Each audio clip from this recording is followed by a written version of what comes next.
Welcome to another edition of Our City. If anyone's interested in the events going on in the City of Elizabeth, you can visit our social media accounts or get more information on upcoming events. Simply call public information at 908-820-4124. Now, every year the City of Elizabeth hosts a very large Portuguese cultural parade on Elizabeth Avenue to the Portuguese Club in our city. So this week's show, we're going to discuss this Portugal Day Parade with Mr. Sergio Granados, who is the Vice President of the Portugal Day Committee, and Miss Maria Carvalho, who is handling public relations. Did you know that? I do now. You do now. I guess they had to give you a title, Maria, so you got public relations. How come you're the Vice President, not the President? Who's the President? Michelle Silva Alfonso, she's the President this year. Ah, okay. So she's doing a great job at it. And she teaches, so she can't be here during the day, right? So well, first of all, tell us about yourself, Sergio and Maria. Not that you haven't been on the show before. Who wants to go first? Go ahead. So I work here in City Hall. I've been here, lived here just about all my life, and I belong to the Elizabeth Portugal Day Committee, and I've been there for, almost 30 years. On the Portugal Day Committee? Yep. And you only risen to the rank of public relations? No. I have been president. Oh, you have? I have been president in the past. Okay.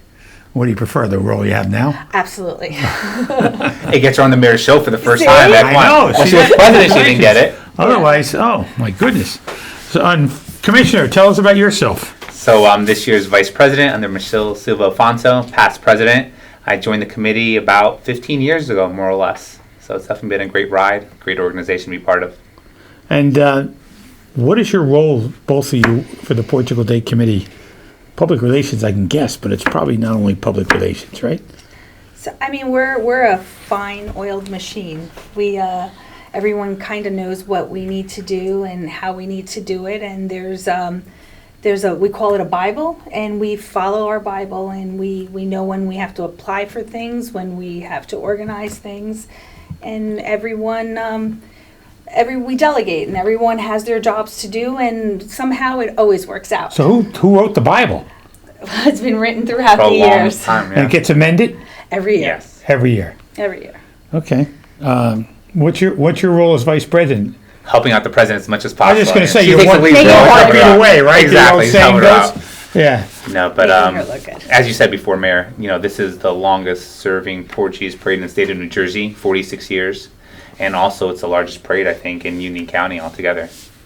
And how long's the club? The club's been around over 100 years or just about 100? Over 100 years. 101 to be exact this year. Right. And the parade, this is our 46th year. 46th year. And it's never missed. It missed COVID, that was it, right? That was it. Yes. Otherwise, it's happened every year, rain or It shine. Just happens, right? Rain or shine.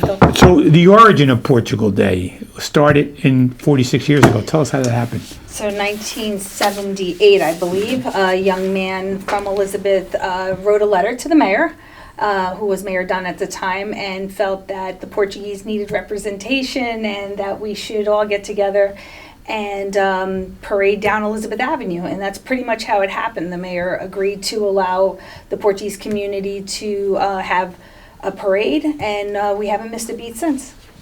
Duncan Cavas takes credit for being that young man. Is that true? Yes. That is true. Okay. Want to make sure. I was waiting for you to throw in the name. You were a kid. I should have I was figured. going to say, yeah, young kid. If he ever sees his show, he probably doesn't, but if he did, we want to make sure that we called him young. Your first show where you get all red. Look at that. He was only in the, I believe he was in the 8th grade. 8th grade when he wrote the letter. Oh, wow. And Sergio, how many people are on the committee? So right now we're about 25, 30 individuals, but one of the great things is they all represent different organizations. So you have members from the Portuguese Church, from the Portuguese Club downtown, from the Knights of Columbus, Boy Scouts, Girl Scouts, and they all work together in making sure that they have a successful parade every year. So with that many people on the committee, back to what you said, Maria, there's certain roles for everybody, right? They just kind of do it. Absolutely. And some are good at it and some... So every year, one representative from every organization comes to the table, and we delegate all of the things that need to be done to everyone, and then it also forces us to have to work together. So I may have to work together with the Motards or with the Lions Club to work on certain projects, and that's how we build our community. I'm sorry, what's a motard? Our motorcycle club. Oh, see that? See? Didn't know what that was.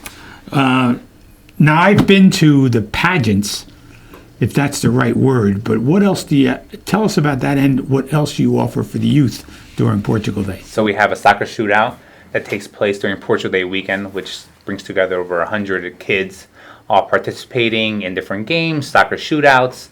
We have our annual fishing derby that this year is going to be taking place in September. We push it to the fall season, which brings over 150, 200 kids. The fire department, police department, you always come out to and support. I know, I don't fish, though. Do you fish? No. I watch too. I take the hooks out of the fish as well. You do? Yes, that's my job every year. Oh. We make sure that the king, the queen, and all of the pageant youngins come out, and we teach them how to unhook a fish. You don't cook any of these things, right? No, they're the too county small. won't let us do that. County won't let you do- Why not? We gave it extra thought, but we were like, not this year. Oh, so what else do you have for the youth? Tell us about the pageants, too. So our pageant is hosted every year around February, March, and it's more of a cultural event than it is a beauty contest. The children, it's by age categories from 5 years old up until 21, I believe. They have to present something that's cultural. So we tell them they may have to represent a town or a city or a historical figure from Portugal, and they have to know who or what they are and what they did, and they represent it during the pageant. So it's not just about walking and talking, it's also about learning a little bit about where your ancestors came from. And another great point of it too, that there's 6 winners: a little prince, a little princess, princess, prince, king, queen, and 4 of the winners were actually from Elizabeth Public School System, which is great. Oh, it's even better Very yet. excited. Because you didn't mention in the beginning, but you're a commissioner on the Board of Education, so. Very excited that our winners are from our public school system, and that we're able to be afforded the opportunities to learn about their culture and teach. In a city like ours, that's a melting pot, to be able to teach our other students and other families about who we are and where we come from. How do people get involved? So we have a website, elizabethportugalday.com. They can look at there, and we have different ways to basically participate, be a sponsor, participate in our parade. We're open to everyone. While this is a Portuguese parade by name, we're open to everyone. We have Puerto Rican organizations join us, different cultures. Make sure that we have a representation of everyone who wants to participate, part of it. So tell us about the other events that go on. I know there's a wine tasting and things, so tell us about some of the other events that go on. So our wine tasting is more of a cultural event where we... Everything's cultural with you folks, huh? I'm like a wine, it's a wine thing for me, but okay, Maria, for you it's cultural, it's okay. It's more about, so there's a theme to our wine tasting every year. So this year actually was Wines of Portugal. So if you walked around our room, you learned about where the wines came from, but not only the wines, the cities and the grapes and the people who created this. There were years where we celebrated it was a sports theme, or it was who else did we do? We did towns of Portugal. So it's more about and our wine tasting is more about inviting everyone from our city to come in and learn about who we are.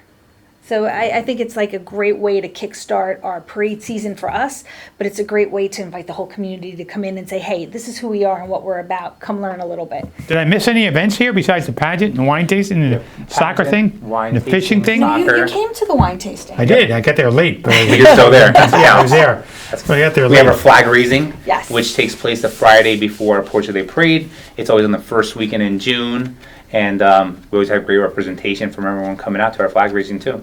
So upcoming events would be from now on is the flag raising and the Portugal Day Parade? And the soccer shootout, The soccer and then shootout. September would be the fishing derby. Okay. And does Newark have a parade as well, or did they cancel theirs? They have theirs. It's not as big as ours, but they Of have course one not, also. yeah. It's Yeah, always a little bit of a rivalry, isn't it? Well, no, we are always the first Sunday in June, and they are always the second Sunday in June. Okay.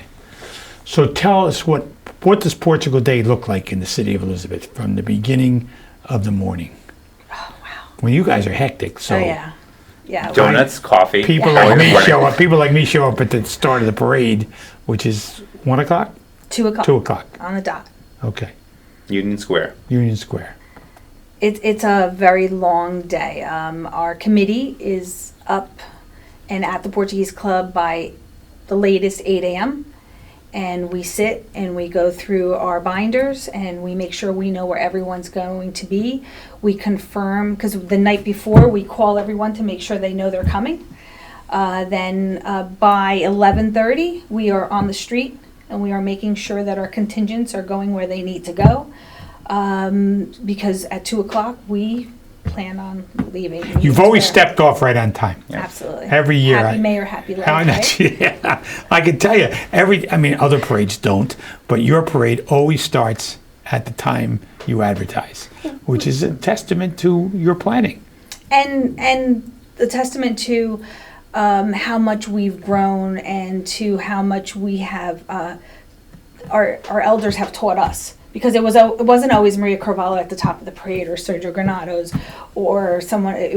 There were other people before us, and we know that we just have to keep teaching and keep moving. So the young people getting involved past you, is there an intergenerational aspect here? We actually have a large amount of younger individuals joining the organization, and they're in leadership roles, executive board members, making sure that the future generations coming in also and helping out. So this target audience for your future growth is younger people. Yes. What's the target audience for the parade? Anybody? Anybody, families, everyone come out. Like as you see, we participate in the parade, and then we go back to the Portuguese Club, have an outdoor feast. You always have your sardines. I know. I look forward to those sardines every Exactly. year. Tell me, who puts the parade? We haven't covered who puts the parade together. I mean, public relations and vice president. You seem to be a heartbeat away. Other than that, but who does the nuts and bolts of the parade? So we have like Melissa Sintra, who's part of the parade committee. Nick Almeida, he's part of it also. They're the two ones that kind of head up the role. Jennifer Costa used to be in charge of it, and now she's kind of passed the torch to the younger generation to basically take over when it comes to putting together the parade. So, do these groups call you? You call these groups and say, "Hey, are you showing up?" How do you get them here? Send out emails, Yeah. letters, Yeah. reach out, and then a lot of organizations reach out to us saying, "Hey, we know that it's always the first Sunday in June. We want to participate again. Can you give us information?" Okay.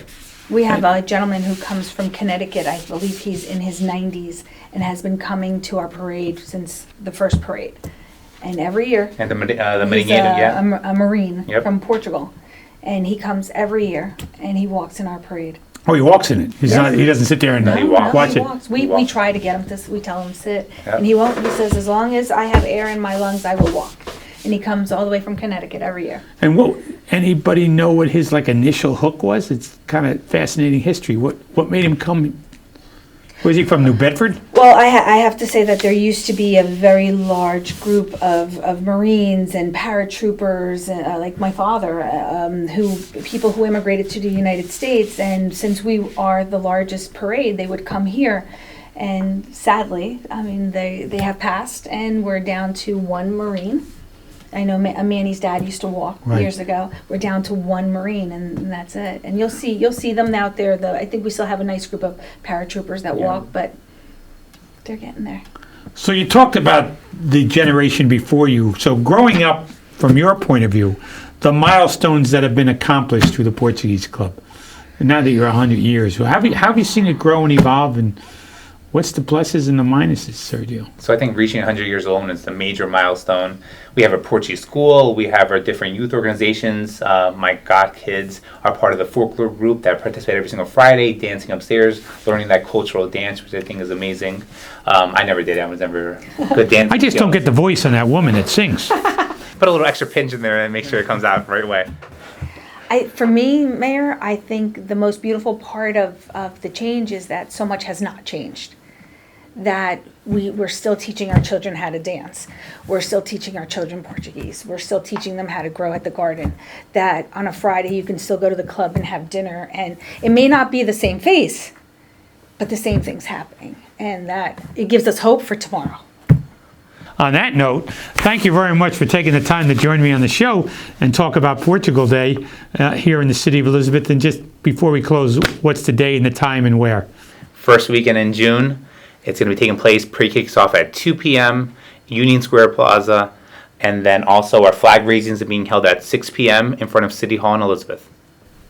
That's on a Sunday, the parade. Yes. The flag raising is on a Friday. Friday. The first weekend in June. First weekend in June. So I think it's June 1st and June 3rd, June 2nd. June 2nd. Whatever you say, Mayor, I go with. No. 31st. No, let's do it. Flag The raising. parade is June 2nd, and the flag raising is May 31st. I want to thank Union County Commissioner Sergio Granados and the Vice President of Portugal Day, and Miss Maria Carvalho, Board of Education Commissioner, and the Public Relations staff for joining me today talking about Portugal Day in the City of Elizabeth. Hope to see you all on the first weekend in June. This is Mayor Chris Bollwage. We'll see you again next week on another edition of Our City.